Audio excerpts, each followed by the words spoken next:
안녕하세요. 병원 침대에서 이 사연을 쓰고 있는 50대 후반의 여자입니다. 최근에 무릎 수술을 받고 요양 중인데 시간이 참 많아서 글을 쓰게 됐네요. 창밖으로 보이는 병원 주차장에 구급차가 들어올 때마다 저희 남편 생각이 나서 가슴이 먹먹해지거든요. 빨간 불빛이 번쩍이는 걸 보면 그날 밤이 떠올라서 숨이 막혀요. 오늘은 평생 가족이 전부라던 저의 믿음이 무너지게 된 이야기를 들려드리려고 해요. 병실 천장 보면서 제 인생을 되돌아보니 참 어리석었더라고요. 남들은 그런 일을 어떻게 당할 수 있냐고 하지만 가족이라는 이름 앞에서는 누구나 방심하게 되는 것 같아요. 남편이 떠난 후 혼자 남겨진 저한테 벌어진 일들, 아직도 믿기지 않는 가족의 배신, 그리고 제가 하마터면 범죄자가 될 뻔했던 그 충격적인 이야기를 지금부터 들려드릴게요. 저는 평범한 가정의 외동딸로 태어났어요. 부모님은 작은 문구점을 운영하셨는데 그럭저럭 먹고 살만 했죠. 학교 앞 문구점이라 아이들이 매일 와서 연필이랑 공책 사가고 엄마는 늘 아이들한테 사탕도 하나씩 덤으로 주시곤 했죠. 12살 되던 해 여름, 저는 체육 시간에 운동장 돌다가 갑자기 쓰러졌습니다. 눈앞이 깜깜해지면서 다리에 힘이 풀리더니 그대로 주저앉았죠. 친구들이 야, 얘 쓰러졌어 하고 소리치는 게 들리는데 몸이 말을 안 들었어요. 병원에서 검사 결과 소아당뇨 진단을 받았습니다. 의사 선생님이 차트 보면서 설명하는데 엄마가 그 자리에서 주저앉아 우셨어요. 우리 딸이 평생 주사를 맞아야 한다니? 이게 무슨 날벼락이야? 우리 집안에 당뇨 있는 사람 한 명도 없는데. 어머니, 그 소아당뇨는 유전과는 관계없는 일형 당뇨입니다. 그 췌장이 인슐린을 못 만들어서 생기는 거예요. 관리만 잘하면 일반인과 똑같이 생활할 수 있습니다. 그때부터 매일 인슐린 주사를 맞으며 살았습니다. 하루에 4번, 손가락 끝에 바늘 찔러서 혈당 체크하고 배에 인슐린 주사 놓고 처음엔 무서워서 주사 못 놓겠다고 울었는데 엄마가 우리 딸 용감하지? 엄마가 같이 아파해 줄게 하면서 본인 손가락도 같이 찔렀죠. 지나고 보니 엄마의 그런 희생과 사랑이 저를 지금까지 살린 것 같아요. 비록 친구들이 떡볶이 먹을 때 저는 혈당 계산하느라 못 먹고 수학여행 갈 때도 인슐린 보관할 아이스박스 들고 다니느라 당시엔 정말 우울했지만요. 중학교 때는 더 힘들었죠. 사춘기라 혈당 조절이 안 돼서 하루에도 몇 번씩 오르락 내리락 했어요.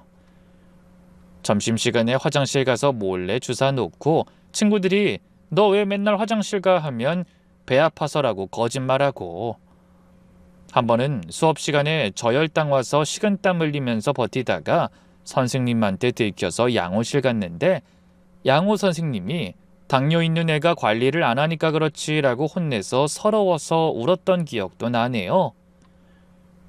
무엇보다 제 병원비가 만만치 않았습니다. 한 달에 약값만 해도 30만 원이 넘었고 정기점검에 합병증 검사까지 하면 50만 원은 기본이었거든요. 인슐린 펜이랑 혈당 측정 스트립, 바늘까지 다 자비로 사야 했어요. 부모님은 평범한 자영업자였으니 분명 큰 부담이었겠죠. 아빠가 우리 딸 약값 벌어야지 하면서 야간 택시 운전까지 시작하셨는데 그런 아빠 보면서 마음이 너무 아팠어요. 그러다 보니 고등학교 졸업하고 대학은 포기했습니다. 집안 형편도 있었지만 무엇보다 제 몸 상태가 안 좋아서 공부에 집중하기 힘들었거든요. 당뇨 합병증으로 망막에 문제가 생겨서 한동안 글씨가 흐릿하게 보였어요. 글씨가 잘 안 보여서 고생했죠. 대학 가는 친구들을 보며 서러웠지만 어차피 당시의 대학은 집이 잘 사는 애들만 가능했으니 그래도 괜찮았어요. 부모님한테 더 이상 부담드리고 싶지 않기도 했고요. 그래서 저는 20살부터 보험회사 콜센터에서 일하기 시작했죠. 면접 볼 때 당뇨 있다고 말하면 떨어질까봐 숨기고 들어갔어요. 아침 일찍 출근해서 밤 늦게까지 전화 받고 주말에도 특근하고 점심시간에 화장실에서 인슐린 주사 놓으면서 거울 보면 이게 결국 내 인생의 전부인가 싶어서 한숨이 나왔어요. 남들 놀러 다니고 연애할 나이에 저는 약값 벌려고 밤낮 없이 일만 했네요. 그래도 아프다는 이유로 자책하진 않았어요. 그냥 이게 제 인생이려니 이렇게라도 살 수 있는 게 어디냐 싶었죠. 엄마가 가끔 우리 딸 아프지만 않았어도 라고 하면서 우시면 엄마 나 괜찮아. 이 정도면 잘 사는 거야 라고 오히려 위로할 정도였죠. 그러다 제가 27되던 해 겨울이었어요. 그날따라 유독 전화가 많이 와서 점심도 못 먹고 일했는데 오후 4시쯤 갑자기 손이 떨리고 식은땀이 나기 시작했어요. 저혈당 증상이었죠. 서랍에서 사탕 찾는데 손이 떨려서 제대로 잡지도 못하겠더라고요. 옆자리 동료가 송아씨 괜찮아요? 얼굴이 새하얗네 하는 소리가 들리는데 그 다음은 기억이 안 나요. 깨어나니까 구급차 아니었습니다. 구급대원으로 온 소방관이 제 손에 링거 꽂으면서 말했죠. 정신 드세요. 제 목소리 들려요? 네, 여기가... 구급차 아니에요. 병원 가고 있으니까 걱정 마세요. 저혈당 쇼크 왔던 것 같은데 뭐 당뇨 있으신가요? 네, 1형 당뇨요. 아, 그러시구나. 괜찮아요. 금방 나아질 거예요. 심호흡 천천히 하세요. 그 목소리가 얼마나 따뜻했는지 몰라요. 계속 제 손 잡아주면서 조금만 참아요. 거의 다 왔어요. 라고 안심시켜줬어요. 병원 도착할 때까지 손 한 번 안 놓고 의사한테 제 상태 설명하면서도 이분 1형 당뇨 환자신데 저혈당 쇼크 왔습니다. 의식은 돌아왔는데 아주 혼미해요. 라고 하던 그 목소리가 아직도 잊혀지질 않네요. 응급실에서 링거 맞고 있는데 그 소방관이 커튼 열고 들어왔어요. 많이 나아지셨어요? 혈당 올라왔대요. 네, 감사합니다. 덕분에 살았어요. 1형 당뇨면 관리가 힘드시겠네요. 저희 할머니도 당뇨를 알아서 얼마나 힘든지 알아요. 할머님도 당뇨 있으세요? 네, 2형이긴 한데 합병증 때문에 고생 많이 하셨어요. 그래서 당뇨 환자분들 보면 더 마음이 쓰여요. 그렇게 응급실에서 1시간 정도 이야기했어요. 알고 보니 저보다 2살 많은 29이더라고요. 이름은 박준호, 소방서에서 5년째 일하고 있다고 했어요. 원래는 곧바로 가야 하는데 제가 마음이 쓰인다면서 자리를 지킨 거였더라고요. 그 만남이 계기가 되었고 자리를 지키던 그 소방관이 훗날 저의 남편이 되었죠. 입원한 다음 날 아침 일반 복장을 하고서 병원으로 찾아왔더라고요. 어제 구급차 탔던 환자분 맞으시죠?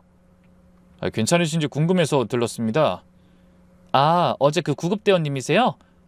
이렇게 찾아와 주시다니 정말 감사합니다. 당뇨 있으시다고 들었는데 관리 잘하셔야 해요. 이거 당뇨에 좋다고 해서 사왔는데 드셔보세요. 봉지 안에는 아몬드랑 호두 그리고 무설탕 초콜릿이 들어있었어요. 당뇨 환자가 먹어도 되는 것들로만 골라왔더라고요.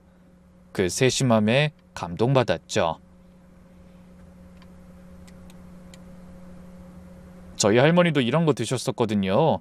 혈당 안 올리면서 배고플 때 먹기 좋아요. 정말 감사해요. 이렇게 신경 써주시다니. 아, 그리고 제 번호 드릴게요. 혹시 또 응급 상황 생기면 연락하세요. 제가 근무 중이면 바로 출동할 수 있거든요. 그렇게 번호를 교환했어요. 남편이 저에게 관심 있는 게 너무 티가 나서 귀여웠죠. 처음엔 안부 문자만 주고받았는데 어느 날 저녁 같이 드실래요? 라고 연락이 왔어요. 첫 데이트는 웃기게도 죽집이었어요.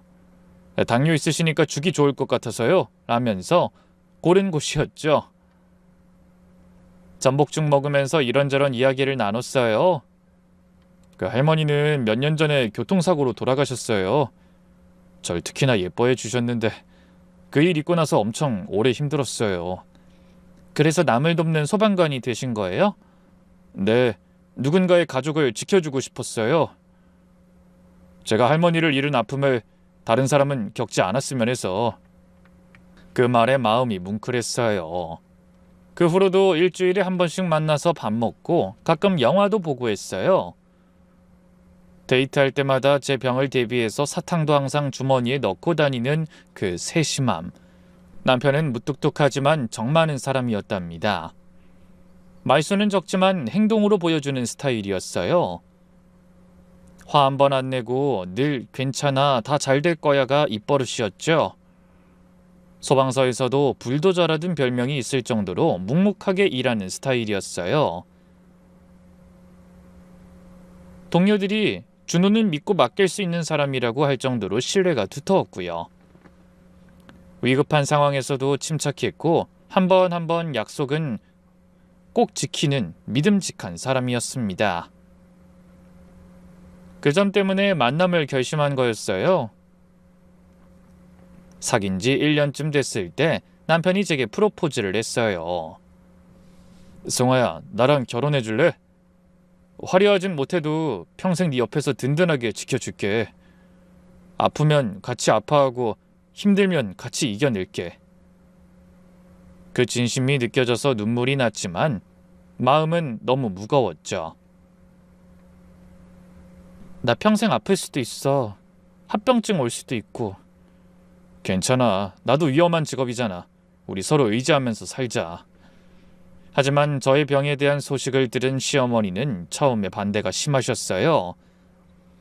아들 하나 귀하게 키운 분이셨거든요. 첫 만남 때부터 표정이 안 좋으셨어요.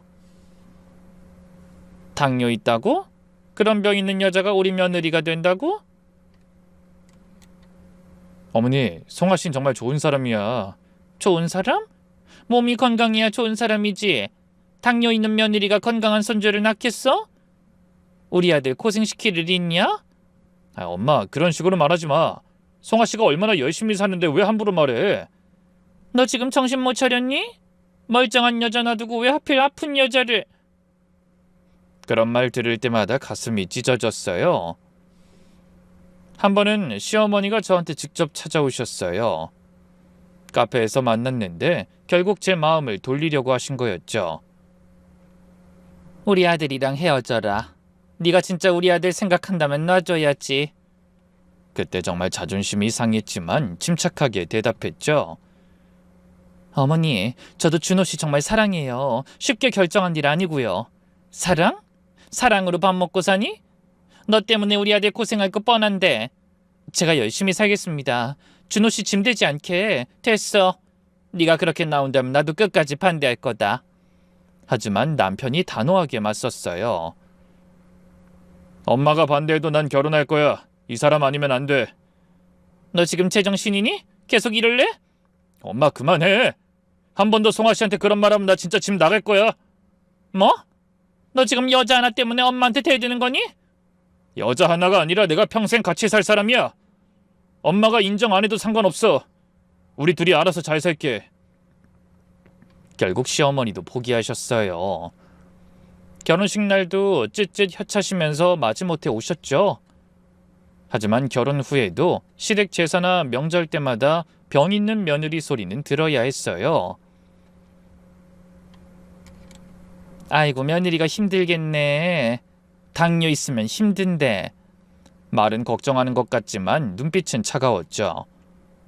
전 부칠 때도 며느리 힘들까봐 내가 다 했어 라면서도 건강한 며느리였으면 이런 것쯤이 알아서 할 텐데 라고 중얼거리시고 차례상 차릴 때도 당뇨 있으니까 단 거 못 먹지? 불쌍해라 하면서 일부러 약과며 식혜며 단 음식 잔뜩 만드셨어요. 친척들 앞에서도 우리 며느리가 몸이 좀 약해서 라고 꼭 한마디씩 하셨죠. 보다 못한 다른 친척이 그만 좀 해요. 애가 얼마나 속상하겠어요. 라고 말려도 내가 뭐 잘못 말했어? 사실인데 하시고 그래도 남편이 항상 제 편이어서 견딜 수 있었답니다. 명절 끝나고 집 가는 길에 당신 고생했어. 우리 엄마 말 신경 쓰지 마. 내가 계속 뒤에서 뭐라고 하고 있어. 아마 나중에는 후회하실 거야. 라고 위로해주고 가끔은 엄마한테 화났지. 아니, 나도 답답해. 미안해. 내가 좀 더 나설게. 라고 사과하기도 했어요. 시어머니는 몇 년 전에 돌아가셨거든요. 돌아가시기 한 달 전에 병원에 입원하셨는데 그때 제 손을 잡고 눈물 흘리시며 말씀하셨어요. 성아야, 미안했다. 너 같은 좋은 며느리에게 내가 그간 너무 못되게 굴었구나. 너무 오랜 시간이 지난 후에야 이렇게 후회한다. 이런 날 용서해다오. 그리고 우리 아들 잘 부탁한다. 어머니, 괜찮아요. 다 이해해요. 그렇게 극적으로 마지막 화해를 하고 일주일 후에 돌아가셨어요. 마지막까지도 며느리 고생시켜서 미안하다고 해주셨으니 제 마음속에서도 끝내 용서하기로 했죠. 사실 지난날 저는 아이 갖는 것도 정말 쉽지 않았어요. 결혼하고 2년이 지나도록 임신이 안 되니까 시댁에서 압박이 들어왔죠. 시어머니가 아들 하나는 낳아야 대 이어지지 라고 자꾸 말씀하시는데 사실 저는 일부러 피임하고 있었거든요. 당뇨 있는 몸으로 아이 낳는 게 무서웠어요. 산부인과 상담을 갔더니 의사가 이렇게 말하더라고요. 일형 당뇨 산모는 일반 산모보다 위험이 큽니다. 혈당 조절이 안 되면 기형아 확률이 일반인보다 3배 높고 거대화 출산 위험도 있어요. 조산 가능성도 크고 산모 생명도 위험할 수 있습니다. 특히 망막병증이나 신장병증 같은 합병증이 있으면 더 위험해요. 의사가 차트 보여주면서 설명하는데 숫자 하나하나가 다 무서웠어요. 선천성 기형 발생률, 자연 유산 확률, 사산 위험 확률 이런 숫자들이 머릿속에서 떠나지 않았어요. 남편은 우리 둘만 살아도 괜찮아. 당신 건강이 나한텐 제일 중요해 라고 했어요. 근데 당신은 아이 갖고 싶지 않아? 솔직히 말하면 뭐 갖고 싶지. 하지만 당신 위험한 거 알면서 억지로 가질 순 없잖아. 미안해. 건강한 여자 만났으면 이런 일 없을 텐데. 또 그런 말하면 화낼 거야.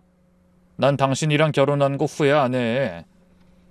그래도 마음이 무거웠어요. 남편은 정말로 아이를 좋아하는 사람이었거든요.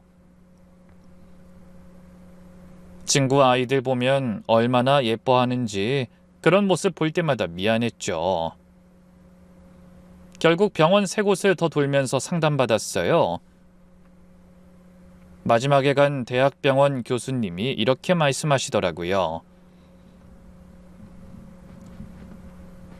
요즘은 의학이 많이 발달했어요. 일형 당뇨 산모도 관리만 철저히 하면 건강한 아이 낳을 수 있습니다. 임신 전부터 혈당 조절 잘하고 임신 중에도 인슐린 용량 조절 잘하면서 정기검진 받으면 돼요. 우리 병원에서도 일형 당뇨 산모들 많이 출산했어요. 정말요? 그래도 위험하지 않을까요? 물론 일반 산모보다는 주의할 점이 많죠. 하지만 포기할 정도는 아니에요.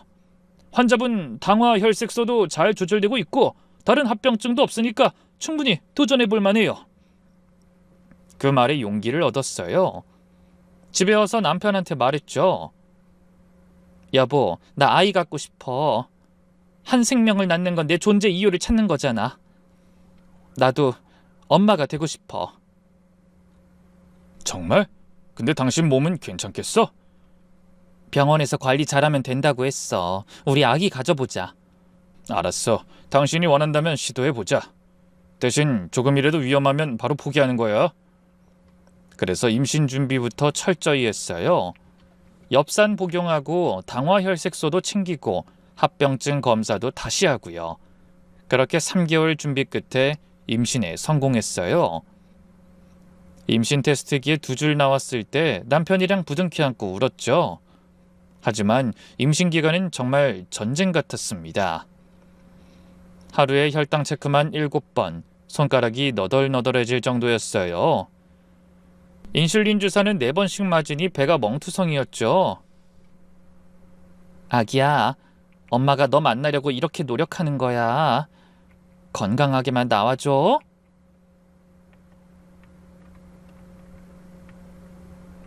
매일 배에 대고 이야기했어요.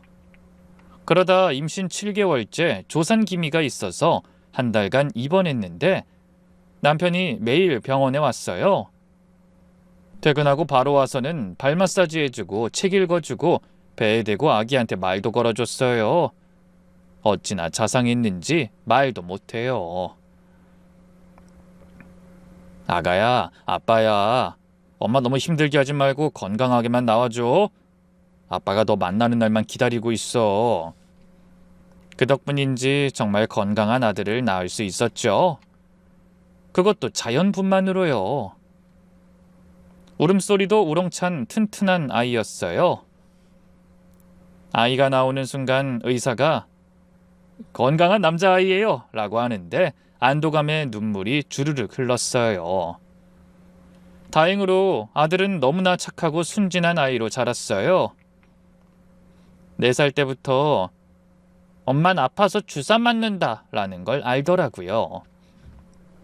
제가 인슐린 주사 놓으면 옆에 와서 호호 불어주고 엄마 아프지? 내가 호해줄게 라고 했어요.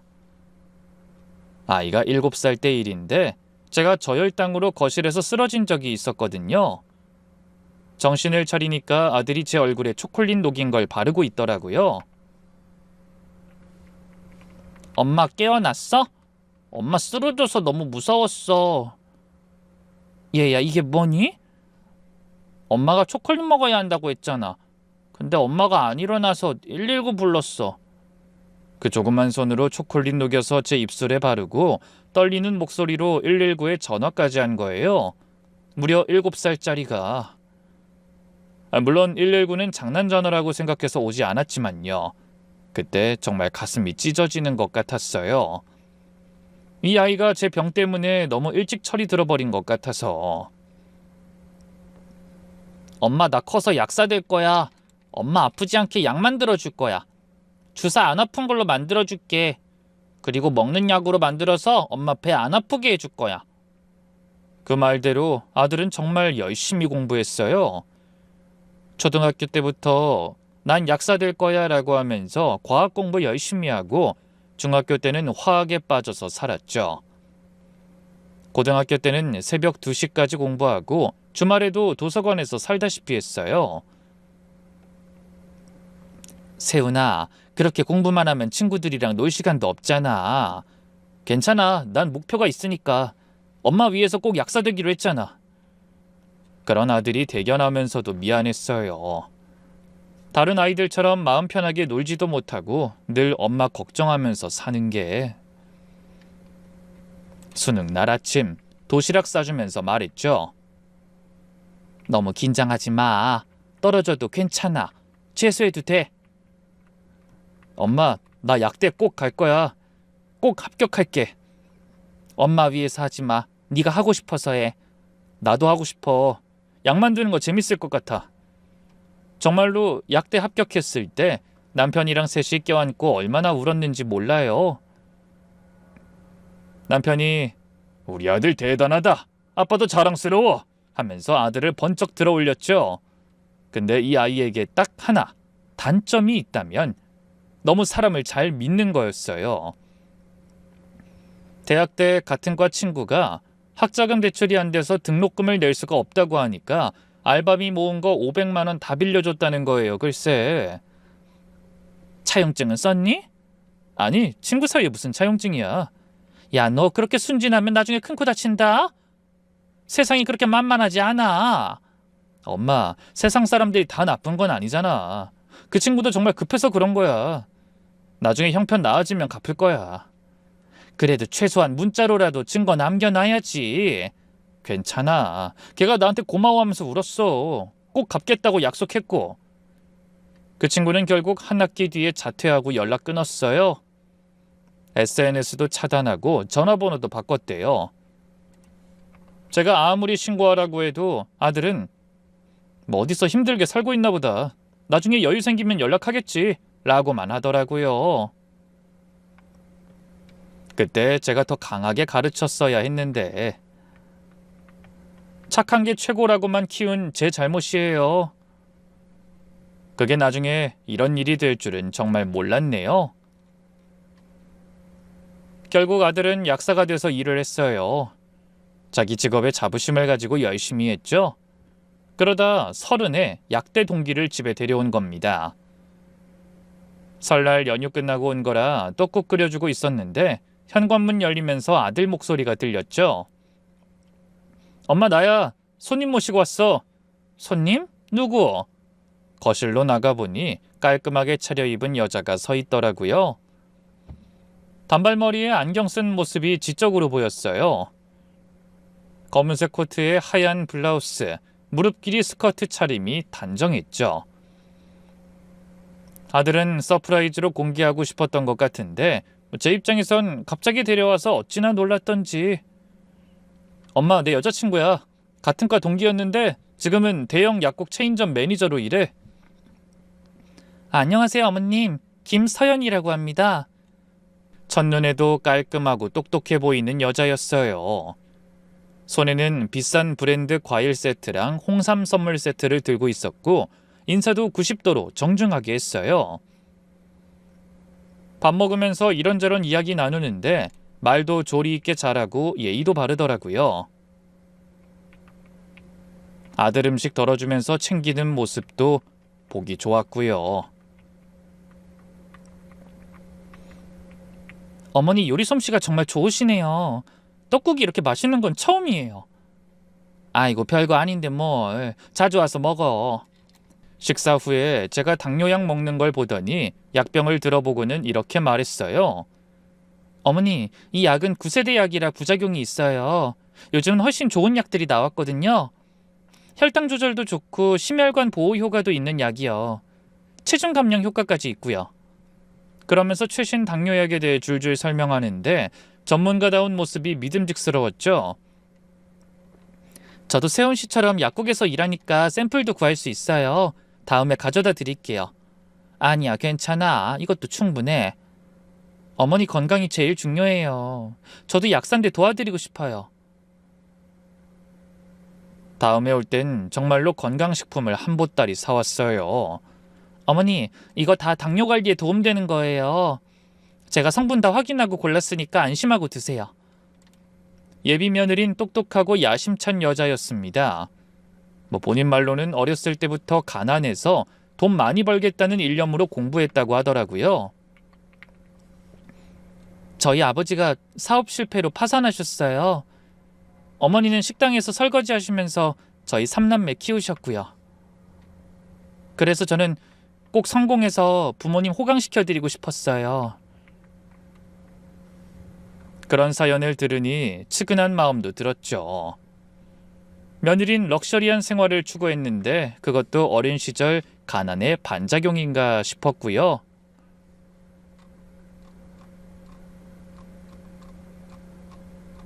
결혼 준비하면서 보니 확실히 돈에 대한 욕심이 더욱 보이기 시작했어요. 예물도 최소 1,000만 원대로 받고 신혼집도 서울 중심 쪽 매물로만 알아보더라고요. 예식장도 호텔로 고집했고요. 요즘 누가 동네 예식장에서 해요. 일생에 한 번인데 좋은 데서 해야죠. 그래도 너무 비싼 거 아니야, 우리 형편에. 제가 반은 낼게요. 걱정 마세요. 결혼식은 정말 화려했어요. 하객은 호텔 가득히 찰 정도였고 피로연도 1인당 10만 원짜리로 했죠. 남편도 이거 너무 오버 아니야? 라고 했지만 저는 애들이 원하는 대로 해주자. 한 번뿐인데 라고 했죠. 하지만 무엇보다 아들한텐 정말 다정해서 다 용서됐어요. 퇴근하면 오늘 힘들었지 하면서 어깨를 두드려주고 아침마다 도시락도 싸준다고 하더라고요. 아들도 우리 와이프 최고 하면서 좋아했고요. 게다가 결혼 후엔 며느리가 매달 제 약을 직접 조제해서 가져다 줬어요. 약사 자격증이 있으니까 가능한 일이었죠. 어머니, 이번 달 약이에요. 제가 성분 확인하고 용량도 조절했으니 안심하고 드세요. 고마워. 매번 이렇게 신경 써줘서. 가족인데 당연하죠. 어머니가 건강하셔야 저희도 안심돼요. 동네 사람들이 다들 부러워했어요. 시장 가면 약사 아들 며느리도 얼마나 좋아. 병원비도 아끼겠네. 라고 하고 복지관에서도 요즘 며느리들이 시어머니한테 그렇게 잘하기 쉽지 않은데 복 받았어. 라고 했죠. 실제로 혈당 수치도 좋아지고 컨디션도 나아졌거든요. 남편도 며느리 덕분에 당신 얼굴색이 좋아졌네. 확실히 전문가가 관리해주니까 다르구만. 이라고 할 정도였죠.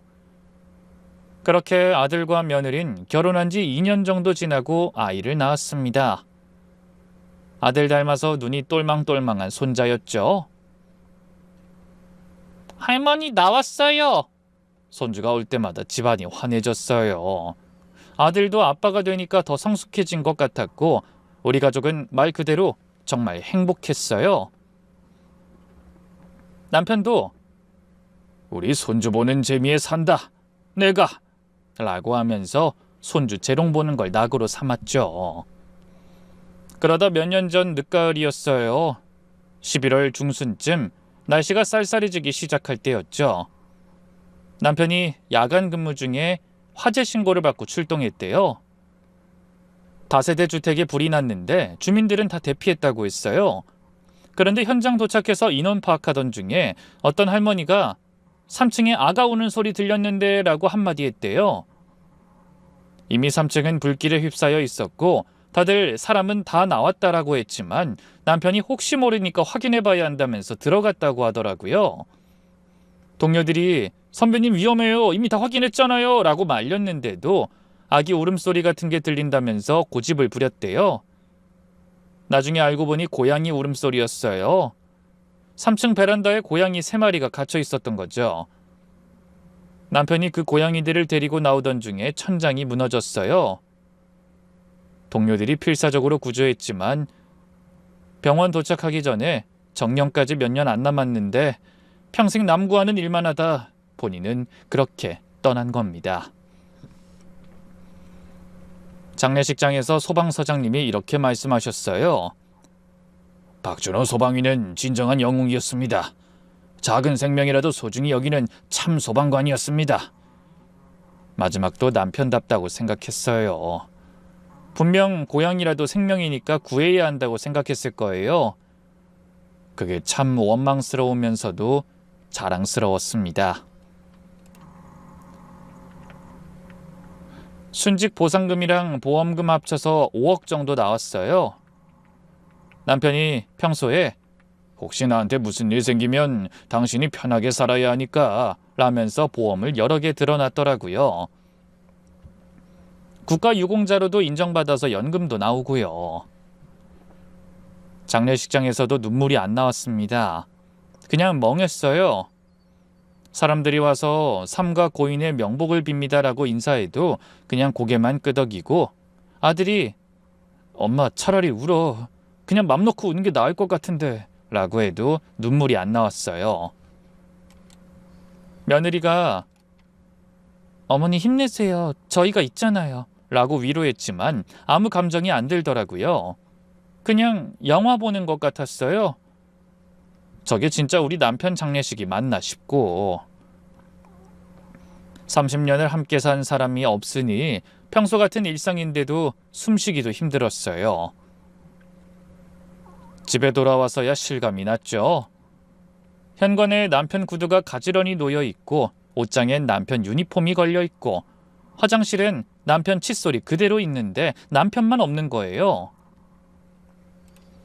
밥 먹다가도 남편 숟가락 놓던 자리 보면 목이 막히고 저녁에 현관문 열리는 소리만 들어도 남편인가 싶어서 나가보고 TV 보다가도 여보 이거 봐 하고 돌아보면 아무도 없고 엄마 정신 차려. 아빠도 엄마가 이러는 거 안 좋아하실 거야. 그래 알아. 아들이 매일 와서 위로했지만 소용없었어요. 밤이 제일 힘들었죠. 남편 베개 냄새 맡으면서 울다가 지쳐서 잠들고 새벽에 깨면 옆자리가 텅 비어있는 게 믿기지 않아서 또 울고 남편 목소리가 환청처럼 들렸어요. 여보, 춥지 않아? 이불 덮고 자. 약 먹을 시간이야. 잊지 말고 먹어. 오늘도 수고했어. 잘 자. 나중엔 더 심해져 정신과 약까지 먹어야 했어요. 우울증이 심해져서 나도 남편 따라가면 편할 텐데 하는 나쁜 생각까지 하루에도 수십 번씩 들었어요. 밥도 제대로 못 먹고 당뇨 관리도 안 했어요. 혈당 체크도 안 하고 약도 거르고 그냥 죽고 싶었습니다. 이렇게 혼자 사는 게 무슨 의미가 있나 싶었어요. 엄마, 우리랑 같이 살자. 혼자 있으면 더 힘들잖아. 아니야, 너희 부부한테까지 패 끼치기 싫어. 난 혼자 있는 게 편해. 무슨 패야, 우리가 가족인데. 손주도 할머니 보고 싶어 해.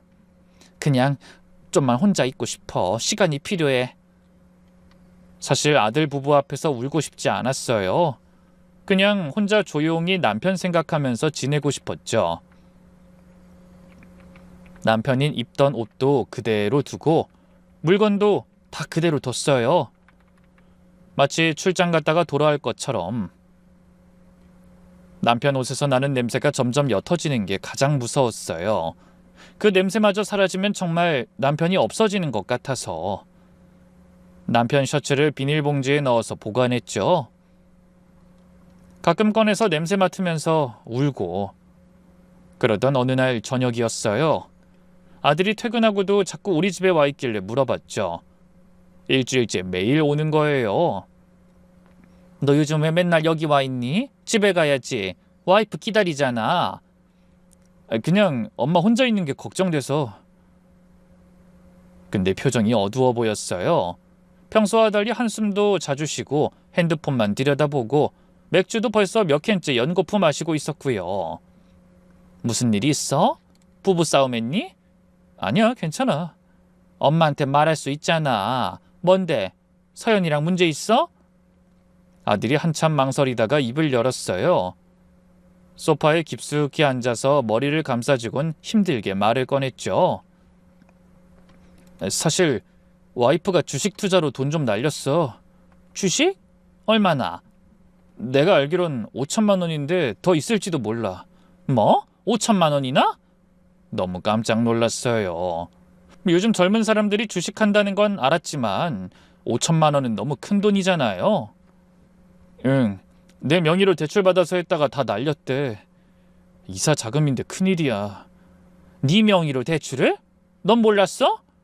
공인인증서 빌려달라고 해서 줬는데 세금 낼 때 쓴다고 하길래 믿었지 뭐. 아들이 너무 순진한 거예요.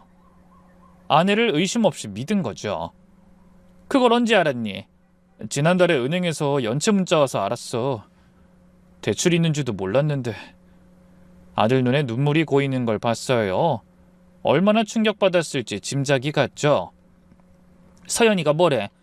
미안하다고 꼭 벌어서 갚겠다고 하는데 이미 신용불량자 될 위기야. 그 말을 듣고 어쩔 수 없이 제가 퇴직금과 그간 모아뒀던 2천만 원을 바로 보내줬어요. 이거라도 써. 당장 급한 거 막아야지. 엄마, 이건 엄마 노후자금인데. 가족끼리 무슨 그런 말을 해. 나중에 여유되면 갚으면 돼. 하지만 그 이후로 이미 부부 사이가 틀어졌는지 아들이 일주일에 서너 번은 우리 집에 왔답니다. 저녁 먹고 와서는 거실에서 TV 보다가 밤 11시쯤 되면 이제 가볼게 하고 집에 가고. 집에 가기 싫은 거야? 아니야, 그냥 엄마 혼자 있으니까 와 있는 거야. 하지만 표정이 말해주더라고요. 집에 가면 와이프 얼굴 보기 불편한 거죠. 가장 심각한 건 돈 문제 이후로 며느리가 달라졌다는 거예요. 저는 한 달에 한 번 올까 말까 했는데 이제는 갑자기 매주 와서 안부를 묻더라고요. 제가 대출을 갚아줘서 그런 건지 뭔지 모르겠지만요. 어머니, 약은 잘 드시고 계세요? 혈당 체크는 하고 계시고요? 그럭저럭. 아버님 안 계시니까 많이 힘드시죠? 제가 자주 와서 도와드릴게요. 괜찮아, 너도 바쁜데. 아니에요, 어머니가 건강하셔야 해요. 제가 가져다 드린 약 잘 드시고 계시죠? 그 와중에 제가 먹는 약에 대해 유독 관심이 많았어요. 먹는 약 하나하나 확인하고 이건 뭐예요? 새로 처방받으신 거예요? 라고 묻고, 근데 워낙 예전에 절 잘 챙겨줬으니 뭐 딱히 다른 생각을 하진 않았죠. 집안 살림도 꼼꼼히 살피더라고요. 어머니, 집 정리 좀 도와드릴게요. 혼자 계시니까 힘드시잖아요. 서랍장도 열어보고 냉장고도 들여다보고 심지어 옷장까지 정리한다면서 뒤지더라고요. 그럴 때마다 뭔가 조급해 보이는데 뭐 그냥 스트레스 때문이려니 했죠. 한 번은 이런 말도 했어요. 어머니, 아버님 보험금은 잘 관리하고 계시죠? 요즘 보이스피싱도 많은데 조심하셔야 해요. 은행에 잘 넣어뒀어. 어느 은행이에요? 금리 좋은 데로 옮겨드릴게요. 괜찮아, 그냥 놔둬. 그러자 표정이 살짝 굳어지더니 그래도 관리를 잘 하셔야죠. 혹시 통장이나 도장 어디 두셨어요? 제가 정리해드릴게요. 라고 계속 묻더라고요. 그래서 저는 괜찮으니 이제 집에 오지 말라고 말했어요. 혼자 있는 게 편하다고요. 그러자 아쉬워하는 표정으로 곧 돌아가긴 하더라고요. 그때 뭔가 이상하다고 느꼈어야 했는데 혼자 있는 내가 걱정스러워서 그런가 보다 하고 넘겼네요. 그때만 해도 며느리가 그런 무서운 계획을 세우고 있었을 줄은 꿈에도 몰랐습니다. 제 인생 최악의 악몽이 시작될 줄은. 그 후로 한 달이 흘렀어요.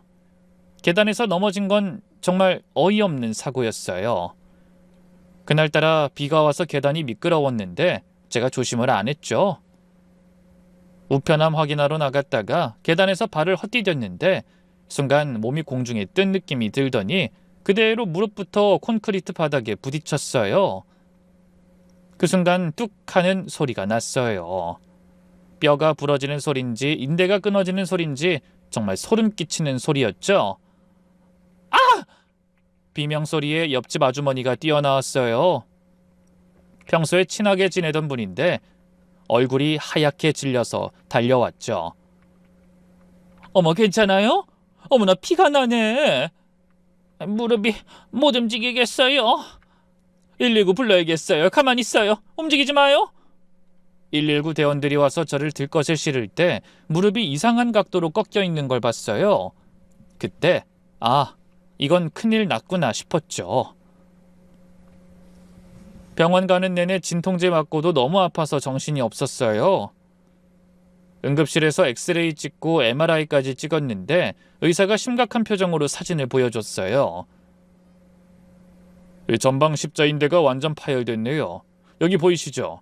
인대가 끊어져서 둥둥 떠다니고 있어요. 반월상 연골도 손상이 있고요. 당장 수술해야 합니다. 재활이 오래 걸릴 거예요. 수술 마취에서 깨어나니까 무릎이 붕대로 칭칭 감겨 있었어요. 간호사가 수술 잘 끝났어요. 이제 회복만 잘하시면 돼요. 라고 했지만 그게 쉬운 일이 아니었죠. 2주 입원하는 동안 지옥 같았어요. 화장실 가는 것도 간호사 도움 받아야 했고 통증 때문에 밤에 잠도 못 잤어요. 진통제 맞고도 쑤시는 통증이 계속됐죠. 퇴원하고 집에 왔는데 거동이 정말 불편했어요. 목발 짚고 겨우 화장실 가는 정도? 부엌에 서서 밥하는 것도 못하고 샤워도 혼자 못하고 그때서야 아들한테 연락했어요. 엄마, 왜 이제 연락해? 수술까지 했으면서. 아들이 헐레벌떡 달려왔어요. 얼굴이 새파래져서는 제 다리 보고 눈물까지 글썽였죠. 아니, 이렇게 다쳤으면 바로 연락해야지. 혼자 어떻게 지내려고 했어? 너 바쁜데 걱정시키기 싫어서. 엄마, 이런 건 바로 연락해야 한다니까. 내가 아들인데 엄마 다친 것도 모르고 있었으면 어떡해? 아들이 화내는 것도 당연했죠. 그날 아들이 집 청소하고 반찬도 해놓고 약국 가서 필요한 약품들도 사왔어요. 서연이한테도 말할게. 청소라도 도와드려야 할 것 같은데. 괜찮아, 너희도 바쁜데. 무슨 소리야. 이런 때 가족이 도와야지. 그렇게 며느리가 집 청소를 도와주러 오기 시작했어요. 처음 왔을 때 과일이랑 영양제 한 봉지 들고 왔더라고요. 어머니 많이 아프시죠? 제가 매일 와서 도와드릴게요. 고마워. 서연이 너도 일하느라 힘들 텐데. 아니에요. 요즘 약국도 한가해요. 오전에만 일하고 오후는 시간 되거든요. 그리고 어머니 혼자 계시는데 도와드려야죠. 며느린 정말 깨끗하게 집을 청소해줬어요. 걸레질하고 화장실 변기까지 번쩍번쩍하게 닦고 창문도 닦고 땀을 뻘뻘 흘리면서 일하는 모습이 정말로 고마웠죠. 그런데 좀 이상한 게 청소한다면서 이것저것 너무 뒤지는 거예요. 어머니, 이 서랍장에 뭐가 들었어요? 정리 좀 하려는데. 그냥 옷이랑 서류 좀. 그거 안 해도 돼. 아니에요. 먼지가 많네요. 다 꺼내서 정리할게요. 며느리가 서랍을 하나하나 열어서 내용물을 확인하더라고요. 통장이랑 도장 있는 서랍을 열었을 때는 유독 오래 들여다봤어요. 어머니, 통장이 여러 개네요? 용도별로 나눠놨어. 도장도 여기 있네요. 이런 건 금고에 넣어두셔야 안전한데. 그러면서 사진을 찍는 것 같기도 했는데 제가 다리 아파서 누워있느라 제대로 못 봤어요. 옷장도 구석구석 뒤졌어요. 옷 사이사이까지 손 넣어서 뭔가 찾는 것처럼 심지어 베란다 김치 냉장고까지 열어봤어요. 어머니, 김치 냉장고도 정리가 필요하네요. 김치가 너무 오래됐어요. 거기는 그냥 놔둬. 김치밖에 없어. 아니에요. 치울게요. 상한 김치 먹으면 안 좋아요. 며느리가 김치 냉장고 안을 한참 들여다보더니 뭔가 꺼내서 가방에 넣는 것 같았는데 뭘 넣는진 잘 안 보였어요. 청소 끝나고 며느리가 냉장고 안에서 한참 서 있다가 제게 와서 이렇게 말했어요. 어머니, 제가 냉장고 정리했으니까 며칠간은 열지 마세요. 왜 열지 마? 그게 어머니 당뇨약이랑 영양제 정리해서 넣어뒀거든요. 온도 유지가 중요한 약들이라 자주 열면 안 좋아요. 약을 왜 냉장고에 넣어? 약은 약통에 보관하는 거 아니야? 요즘 같은 습한 날씨엔 냉장 보관이 좋아요. 특히 인슐린이랑 같이 보관하면 관리가 편하고요. 제가 약사니까 믿으세요. 온도가 변하면 약효가 떨어져요. 뭔가 이상했지만 약사가 그렇다는데 뭐라 할 수가 없었죠. 그날 저녁 같이 식사를 하다 며느리가 전화통화하러 베란다로 갔는데 그때 전화통화하는 걸 살짝 엿들었거든요. 근데 뭔가 다급한 목소리였어요. 아니, 그건 좀만 기다려. 곧 해결될 거야. 일주일만, 아니 3일만 시간 줘. 누구랑 통화하는지 모르겠지만 돈 얘기 같았어요. 그때는 또 사업자금인가 하고 넘겼네요. 며느리가 가고 나니 왠지 불안했어요. 집안이 뒤죽박죽된 느낌? 뭔가 숨겨진 느낌이랄까? 하지만 아들 아내니까, 내 며느리니까 나쁠 건 없겠지 하고 넘겼죠. 그렇게 이틀 후였어요. 소파에 누워 TV 보고 있는데 아들한테서 전화가 왔어요. 벨소리가 다급하게 울렸는데 받자마자 아들이 소리쳤죠. 엄마, 거기 김치냉장고 있지? 열지 마. 절대로 열면 안 돼. 목소리가 떨리고 숨소리도 거칠었어요. 뭔가 큰일이 난 것 같았죠. 전화기 너머로 자동차 경적 소리도 들리고 아들이 뛰는 소리도 들렸어요. 왜, 무슨 일이야? 왜 이래? 설명할 시간 없어. 경찰이랑 지금 집으로 가고 있어. 30분, 아니 20분만 기다려. 냉장고 열지 말고. 경찰? 아니 무슨 일인데 경찰이... 너 무슨 일 있어? 엄마, 제발 내 말 들어.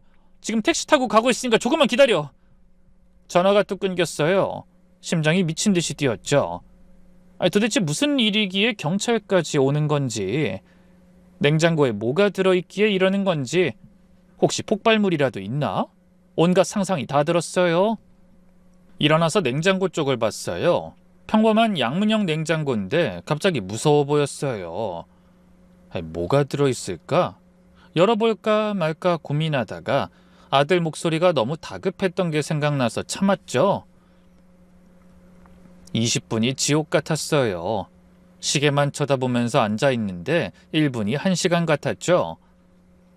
드디어 현관벨이 미친 듯이 울렸어요. 엄마, 나야. 문 열어, 빨리! 문을 열자 아들이랑 경찰 2명이 서 있었어요. 아들 얼굴이 새파랗게 질려 있고 이마엔 땀이 줄줄 흐르고 있었어요. 셔츠는 땀에 젖어 있었고 넥타이는 삐뚤어져 있었죠. 어머님 실례합니다. 신고가 2건 들어와서 확인차 왔습니다. 긴급 상황이니 먼저 냉장고부터 확인하겠습니다. 신고요? 아니 무슨... 경찰이 곧바로 냉장고로 가서 문을 열었어요. 장갑 낀 손으로 조심스럽게 냉장실 안을 확인하더니 검은 비닐봉지를 하나 꺼냈어요. 이거 마약성 진통제들이네요. 이건 프로포폴이고. 뭐라고요? 다리에 힘이 풀려서 그 자리에 주저앉았어요. 아들이 부축했지만 온몸이 떨렸어요. 경찰이 하나하나 꺼내면서 확인했어요. 냉장고 안에는 온갖 약품들이 가득했어요. 이름도 복잡한, 일반인은 절대 가질 수 없는 약들이었죠. 마약류 관리법에 저촉되는 약품들이었대요. 더 충격적인 건 서류들이었어요. 제 이름으로 된 처방전, 진료 기록, 심지어 제가 이 약들을 복용했다는 기록까지 날짜를 보니 최근 3개월치였어요. 제가 가본 적도 없는 병원들 서류였죠. 어머님, 이런 약 처방받으신 적 있으세요? 아니요, 전 당뇨약만 먹어요. 이런 약은 처음 봐요. 저 이런 병원 가본 적도 없다고요. 경찰이 서류를 자세히 보더니 고개를 끄덕였어요. 위조 서류 같네요. 어머님 이거 누가 넣은 건지 아세요? 아들이 울먹이며 설명하기 시작했어요. 목발 짚고 서 있는 제 옆에 앉아 손을 꼭 잡고 떨리는 목소리로 말했죠. 엄마, 서연이가 엄마를 마약 중독자로 만들려고 한 거야. 뭐? 그게 무슨 소리야? 서연이가 엄마를 정신병원에 강제 입원시키려고 했어. 마약 중독자로 만들어서.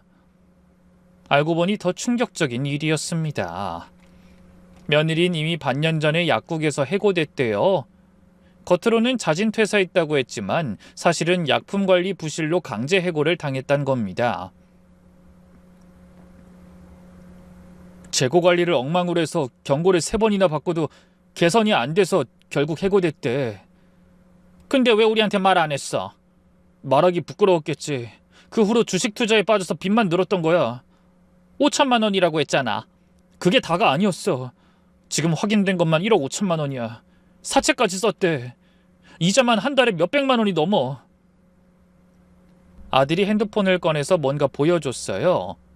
며느리가 작성한 메모장을 찍어온 건데 내용이 소름 끼쳤죠. 시어머니 재산 정리, 재산 총 5억, 정신병원 입원 절차 확인, K병원 상담 완료, 보호자 동의만 있으면 강제 입원 가능, 약물 투여 기록 조작, 3개월치 필요, 입원 후 재산관리인 신청, 변호사 상담 예약. 이미 정신과 의사한테 상담도 받았대. 엄마가 남편 죽은 후로 우울증이 심해서 약물에 의존한다고. 환각 증상도 있고 자해 충동도 있다고 거짓말했어. 세상에 어떻게 그런 거짓말을... 다 거짓말이야. 가짜 서류 만들어서 제출했대. 심지어 엄마가 폭력적이라는 진단서도 위조했어.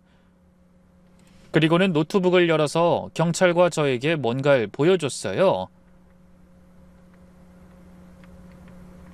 서연이가 온라인 다크웹에서 이런 약품들을 구매한 기록이 있어. 엄마 명의를 도용해서 구매하려고 했던 것 같아. 근데 넌 이걸 어떻게 알았어? 아들이 설명했어요. 오전에 약국에서 일하고 있는데 직원한테서 이상한 전화가 왔대요. 사모님이 오셔서 프로포폴이랑 케타민 좀 달라고 하셨는데 원장님 확인 없이 드려도 될까요? 급하다고 하시는데. 며느리가 아들 배우자라는 걸 이용해서 약국 직원한테 약을 받아내려고 했던 거예요. 남편이 처방전 깜빡했다, 환자가 급하게 필요하다면서 직원을 압박했대. 그래서 뭔가 이상해서 서연이한테 전화했는데 안 받더라고. 집에 가봐도 없어서 방을 뒤져 알아낸 거야. 그때 모든 퍼즐이 맞춰졌지. 서연이가 요즘 엄마 집 들락날락 했으니까 재산을 노리고 그런 거구나 라는 걸 알았지.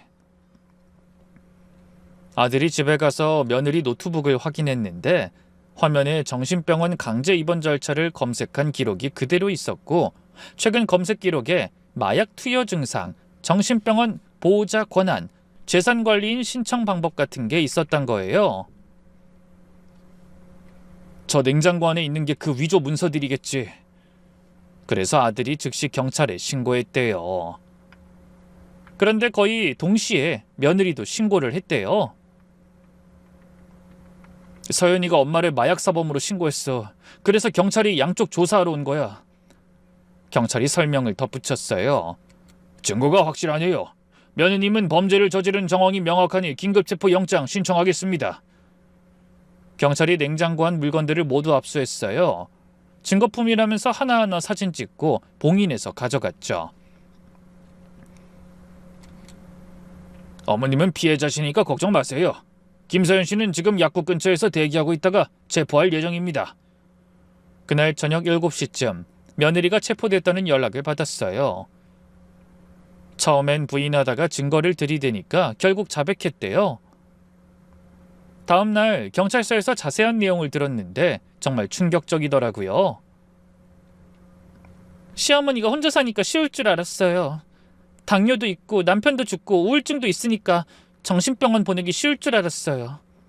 며느리가 경찰서에서 이렇게 진술했대요. 빚이 너무 많아서 미칠 것 같았어요. 사채업자들이 매일 독촉하고 이자도 못 내는 상황이었어요. 시어머니 재산이면 다 해결될 수 있을 것 같았어요. 더 충격적인 건 이미 정신병원과도 상담이 끝난 상태였대요.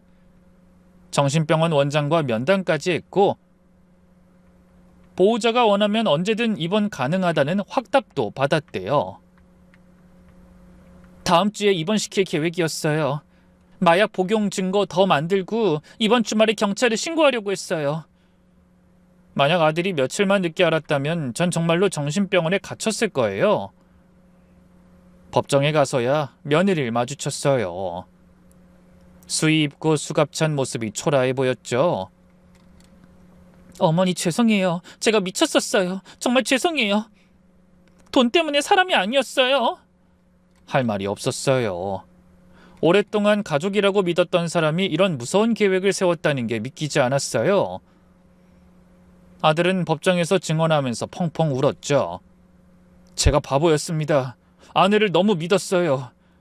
엄마한테 그럴 줄은 정말 몰랐어요. 제가 더 일찍 알아차렸어야 했는데. 아들도 공범 아니었나요? 아니에요. 전 정말 몰랐어요. 아내가 엄마 약 챙겨준다고 해서 고마워했는데 전 정말 몰랐습니다. 다행히 아들은 무혐의로 풀려났어요. 오히려 피해자였죠. 며느리가 아들 명의로도 대출을 여러 개 받았더라고요. 아들도 모르게 총 8천만 원을 대출받았대요. 며느리는 최종적으로 약사 면허 취소와 징역 2년을 선고받았어요. 약품 불법 취득, 문서 위조, 사기 미수, 마약류 관리법 위반 등 죄목이 여러 개였죠. 검사님이 그러시더라고요. 미수에 그쳤고 초범이라 이 정도예요. 실제로 입원시켰으면 5년은 나왔을 거예요. 아들은 충격이 너무 커서 한동안 일도 못했어요. 정신과 치료까지 받았죠. 엄마, 나 이제 사람을 어떻게 믿어야 할지 모르겠어. 시간 지나면 나아질 거야. 그간 속고 살아왔더니 같은 이불 덮고 자던 사람이 엄마를 해치려고 했다는 게 믿기질 않아. 아들은 즉시 이혼 소송을 시작했어요. 다행히 손주 양육권은 아들이 가져왔죠. 며느리가 범죄자가 됐으니 양육권 다툼도 없었어요. 이혼 후 아들은 직장도 옮겼어요. 소문이 나서 있기 힘들었거든요. 약사 부부 마약 사건이라고 동네에 소문이 퍼졌거든요. 사실과 다른데도 사람들은 그렇게 믿었어요. 그리고는 작은 동네 약국을 새로 열었죠. 벌이는 절반으로 줄었지만 마음은 편해졌대요. 엄마, 이제 우리 같이 살자. 그래, 이제 가족끼리 똘똘 뭉쳐야지. 미안해. 내가 제대로 사람을 봤어야 했는데 너도 속은 거잖아. 너 잘못 아니야. 지금은 작은 아파트에서 아들 손주와 오순도순 살고 있어요. 아들이 동네 약국에서 성실히 일하고 저는 손주 돌보면서 소소한 일상을 보내고 있죠. 무릎도 재활 운동 꾸준히 해서 많이 좋아졌어요. 이제 지팡이 없이도 걸을 수 있고 계단도 조심스럽게 오르내릴 수 있어요. 가끔 남편 생각이 나요. 특히 저녁 때 혼자 있으면 더 그립고요. 하지만 이젠 눈물보다는 감사함이 더 커요. 남편이 하늘에서 지켜줘서 큰 위기를 넘길 수 있었다고 믿어요. 아들도 조금씩 회복하고 있죠. 상담도 꾸준히 받고 요즘은 웃는 날이 많아졌어요. 이 일을 겪고 깨달은 게 있어요. 가족이라고 다 믿을 수 없다는 것. 하지만 진짜 가족은 어떤 위기도 함께 이겨낸다는 것. 그리고 살아있다는 게 얼마나 소중한지도요. 아무리 힘들어도 살아있으면 길이 보이더라고요. 너무 순진하게 살지도 너무 의심하며 살지도 않으려고요. 적당한 경계심은 필요하지만 그렇다고 세상을 불신할 필요는 없으니까요. 인생은 끝까지 가봐야 아는 것 같아요. 60 가까이 살면서 이런 일을 겪을 줄은 꿈에도 몰랐지만 그래도 살아남았고 다시 시작하고 있어요. 그것만으로도 감사해요.